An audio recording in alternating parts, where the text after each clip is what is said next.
बिहारमध्ये राजकीय त्सुनामी आली आहे. 15 नोव्हेंबर 2025 रोजी जाहीर झालेल्या एका धक्कादायक आणि निर्णायक जनादेशात राष्ट्रीय लोकशाही आघाडी म्हणजेच एनडीएने सर्व विरोधाला चिरडून 243 पैकी 202 विधानसभा जागांवर ऐतिहासिक विजय मिळवला आहे. तेजस्वी यादव यांच्या नेतृत्वाखालील महाआघाडीचा पूर्णपणे धुव्वा उडाला असून ती अवघ्या 34 जागांवर घसरली आहे. बिहारमधील आरजेडीच्या MY समीकरणाचा हा अंत आहे का आणि एका नव्या राजकीय युगाची ही सुरुवात आहे का? हा या बातमीचा 1 मिनिटाचा संक्षिप्त सारांश आहे. सविस्तर वृत्तासाठी हा रिपोर्ट पुढे पाहत रहा. हे एक विजयच नाही, हे एक राजकीय भूकंप आहे ज्याने बिहारची सत्ता समीकरणच बदलून टाकली आहेत.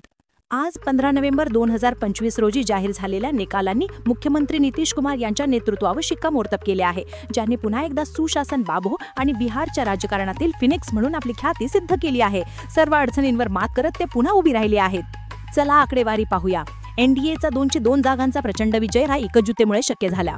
भाजपा 89 जागांचा हा सर्वात मोठा पक्ष म्हणून उदयास आला आहे. नितीश कुमार यांच्या जेडीयूने 85 जागांवर भक्कम विजय मिळवला. चिराग पासवान यांच्या LJP रामविलासने 19 जागा जिंकून या आघाडीला आणखी बळ दिलाय. सोबतच जितेन राम मांझी आणि हमने 5 जागा आणि उपेंद्र कुशवाहा यांच्या RLMने 4 जागा मिळवल्या आहेत. दुसरी